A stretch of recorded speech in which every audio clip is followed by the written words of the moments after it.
শুভ দুপুর বন্ধুরা, সবাই কেমন আছো? সবাই ভালো আছো তো? তোমাদের ভালোবাসতে আমিও খুব খুব ভালো আছি। এই দেখো বন্ধুরা, দুপুর হয়ে গিয়েছে, তাই সবজি মাছ নিয়ে আমি চলে এসেছি। দুপুরে রান্না তোড়জোড় করতে হবে, আবার আজকে রবিবার, বুঝতেই পারছো কাজের কিরম চাপ। তো বন্ধুরা, আজকে ভাবছো মাছ আছে সানডেতে কেন?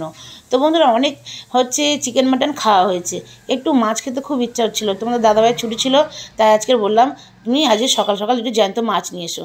তো মাছের তেলটা দিয়ে কাঁচকলা আলু দিয়ে চচ্চড়ি হবে, আর ফুলকপি আলু মাছের ঝোল হবে ঝাল ঝাল কাঁচা লঙ্কা দিয়ে। তো বন্ধুরা, এখানে আমি ভাত বসিয়ে দিয়েছি, ভাত ফুটছে, পাশের কড়াইতে মাছ ভাজা বসিয়ে দিয়েছি, ফুলকপি আলু মাছ ভাজাও হয়ে গেছে। বন্ধুরা প্লিজ তোমরা কেউ ভিডিওটা স্কিপ করবে না, দেখার অনুরোধ রইল। ভিডিও দেখে আমাদের সবার পাশে থাকতে হবে। তো বন্ধুরা, আমার রান্না কমপ্লিট হয়ে গিয়েছে, এখানে রান্না নিয়ে চলে এসেছি, অনেক বেলা হয়ে গিয়েছে। এখানে মাছ ভাজা আছে, চচ্চড়ি, ফুলকপি আলু মাছের ঝোল, ভাত, লবণ, কাঁচা লঙ্কা, আর ছিল বন্ধুরা 1 গ্লাস জল। তো বন্ধুরা, ঝটপট করে চলে এসে, অনেক বেলা হয়ে গেছে, সবাই মিলে একসাথে লাঞ্চ